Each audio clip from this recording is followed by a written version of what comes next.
Hey everybody, what's going on? Jet Scott here, and with another actual video instead of models or whatever else I've been filling my channel with to keep you all happy. Been waiting on these to show up for a while, and it's the last piece of the puzzle for Jezebel's 505 stroker. Pair of 2-inch by 3.5-inch collector headers.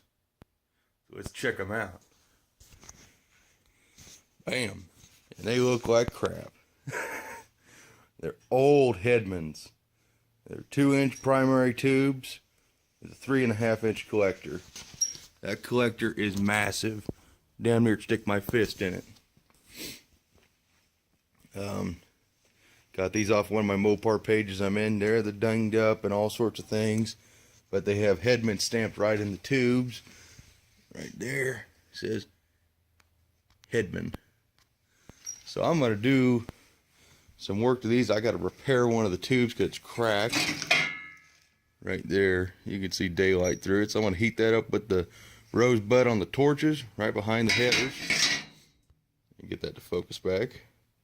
Weld that up, bend it back into place how it's supposed to be. And then I'm going to sand these down and get them painted white. And get them hung up in the rafters with all my other headers. Probably ought to fix those up too for my brother's engine. He's going to run fender wells on his 383 in his pickup. But yeah, been looking for a pair of these because brand new. They're like $600 for a painted set. I didn't want to spend that much. Scored these for $200. And I'll happily take that over $600 any day. So we're going to get to work on restoring these puppies and making them look great again. And of course, painting them white as all old school headers should be. So we'll keep you tuned in, and I hope you enjoy this video.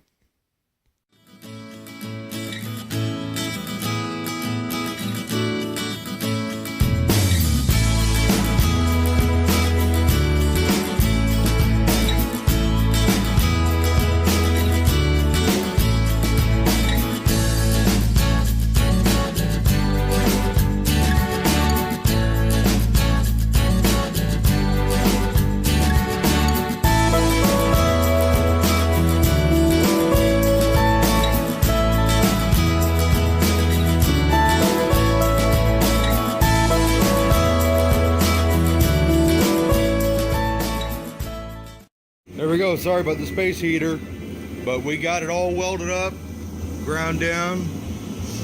It don't look super pretty, but it's solid again. Went inside there and ground it out. It still looks like crap, but it's cold out, and if I ain't gonna run my air compressor, I prefer not to. So now we're gonna get to sanding all the tubes because only one tube comes off each one. And we're going to try and get these painted today. As far as what we're doing for cleaning them, we're just going to hit them with some sandpaper and maybe with the wire wheel on the grinder, and then we're going to shoot them with some white, and I'll show you how to paint the headers to get the paint to stick and stay white like Dad's Hemi. Those headers haven't flaked off the paint. There's a special way you're supposed to do that. So we'll keep you tuned and enjoy.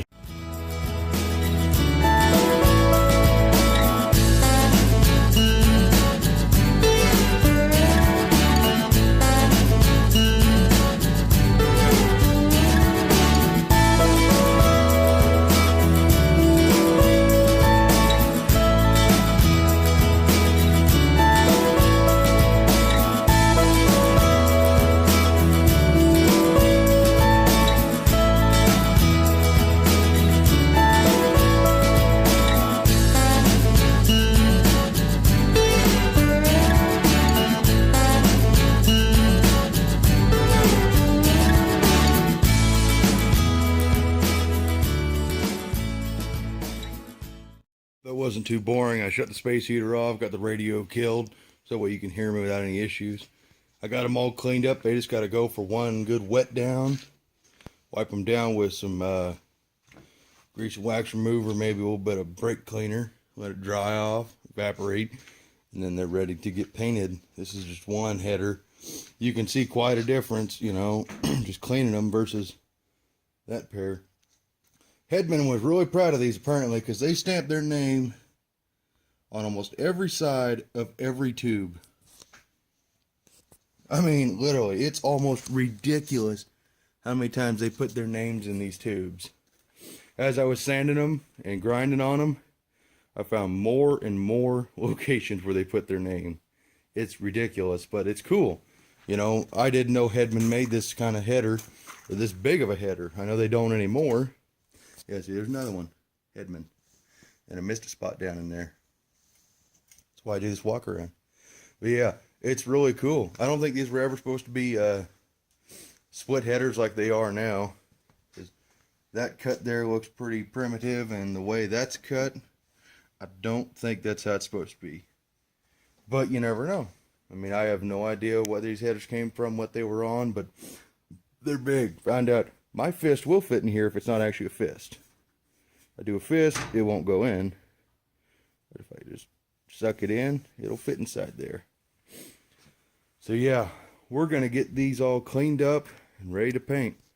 And as far as getting header paint to stick, that's a prime example of it working, not burning off.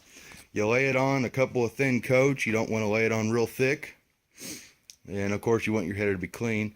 But when you're running it on your engine, run your engine right until you see the header start to smoke, then kill it immediately. Let it cool completely down. Probably give it an hour of sit time, maybe 2. Fire it back up. If it starts to smoke again, let it smoke just a little bit, and then kill it, and do that 3 or 4 times. You know, just do that as many times as you feel is necessary. And what you're doing is you're boiling that paint, and then as it cools, it adheres to the steel. And then you do that a number of times, and then all of a sudden you can run your engine for hours and hours, go drive it, and that paint will not come off. It is sealed to the tube. Of course, you know, brake cleaner will still knock it off and things like that, but the heat from the engine will not burn it off anymore. And you get kind of an eggshell color, which you can't see on camera. They still look bright white, but anyways, that's how you heat seal your paint on. So I'm going to get these babies wiped down, hung up, spray that one, and then, of course, I'm not going to bore you with both headers, so that'll be the end of the video. So I hope you enjoyed watching, and I hope you enjoy this little speedy section of me painting. Thing I almost forgot I was going to tell you I was going to do. I've got the spare Victor style Pro Comp head, the same heads that are going on my 505. This one's been destroyed on the inside from valve dropping, no big surprise. If you're going to buy these heads, buy good valves and springs and keepers. The head is a good head. It's great casting quality, these Pro Comp heads. They have the same issue the Edelbrocks do, which the push rod hole ain't big enough, so you got to hog them out. But regardless, it's a great cylinder head. The valves and everything else are junk. But besides that, I was going to lay some junk spark plugs in here besides that one, because that's the actual Mopar one, and see how they fit, because this head has angled spark plugs, like a small block, but for a big block. And this header is going to be so easy to put on. Literally, you can get to a socket here, here, and then the wrenches will fit on a regular 9/16 head bolt, hex head bolt. I ain't got a bolt there or there, but I just wanted to see how they were going to clear. This one's going to be kind of tricky. That'll need a straight boot with a heat shield, but every other tube gives plenty of clearance. That one's a little close too, but it's not bad. I might put a ding in that one.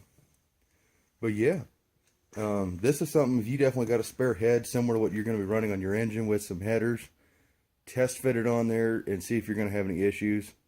Because you're going to want to heat the tube and bend it before, and dent it before you get it painted, because then you'll ruin your paint. So yeah, now we're going to get these puppies painted up.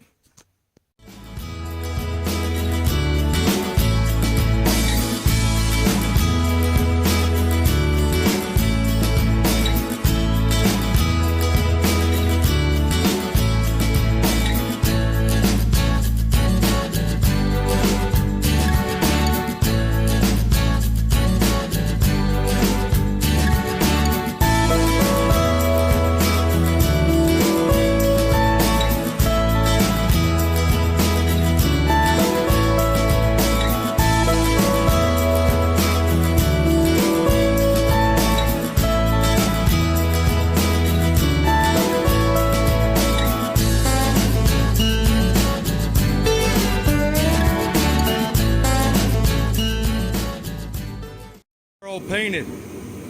I found even more Headman names. Oh, that's just cool. So yeah, there they are. 2-inch primary to 3.5-inch collector. That'll be going on Jezebel, my 70 Charger. Used to be a ratty street freak car, just meant to just be fun.